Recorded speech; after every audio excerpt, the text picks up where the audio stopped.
Долгожданное событие, которое так долго ждали жители Хандаги. Там начали строительство двухэтажного каменного здания гимназии на 220 учебных мест. С подробностями наш корреспондент Мария Винокурова. Строительство будет проведено в два этапа. По первому аукцион выиграло общество с ограниченной ответственностью «Атлант» с общей суммой 184 миллионов рублей. Заказчиком данного проекта является служба государственного заказчика Республики Саха-Якутия. Данный проект разработан ОАО «Саха-проект».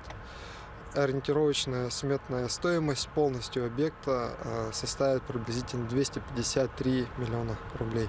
Подрядчик приступил к работе 10 сентября. За это время из города Якутска 3 суднами доставлено около 200 свай, что составляет 95%. Плиты цокольного перекрытия завезены на 78%. Остальная часть стройматериалов прибудет автотранспортом до закрытия навигации.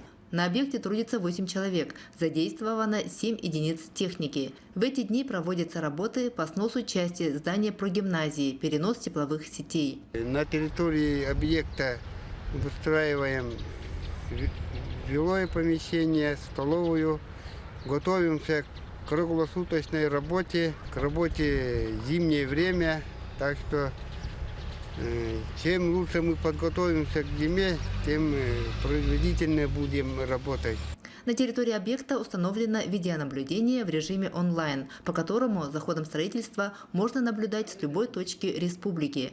Со дня на день ожидается прибытие основной бригады. В этом году строители планируют установку свайного поля, цокольного перекрытия и приступить к кладке здания. Жители с большим воодушевлением следят за долгожданной стройкой и надеются, что в 2021 году юные хандагчане переступят порог новой гимназии. Мария Винокурова, Хандага, Тампонский район.